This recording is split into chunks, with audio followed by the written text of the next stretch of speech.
का कोही रे देखना बड़ी लाइन लागल बा। लाइन लगल बा तो दा ना तू है भिरिया में दल दहा दो।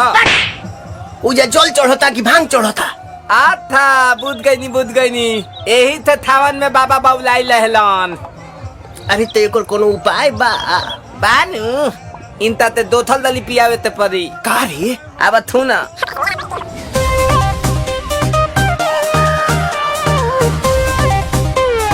हर हर बम बम।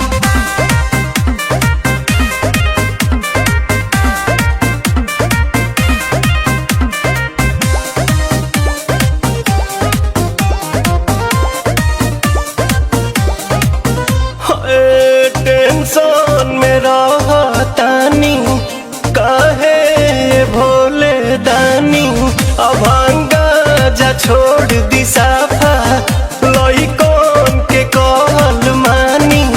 ताजा ताजा लाइल बानी अखिया खोली देख ली ना, पीली पुदीना पुदीना पीली पुदीना पीली पुदीना। सावन भरही असो भंगिया के बिना। रे बबिया ना पिहन का रे? लोता ना भैया हम पियावतनी। हाँ हाँ पिया। भनिया धतुलावा थोली बतली तवे तदी, भनिया धतुलावा थोली बतली तवे तदी। ए तबे लतालाई तली बाबा ए तलोते तदी, ए तबे लतालाई तली बेलूरा ताता तली जनतानी बाबा रउआ भंगिया के बिना तुम न चलेला एको दिन राम।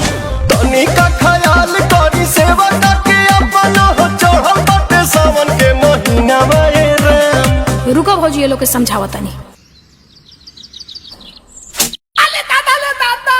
अरे झूठो के भीड़ बड़ा कइले हो, सभे के बड़ा झुरइले हो।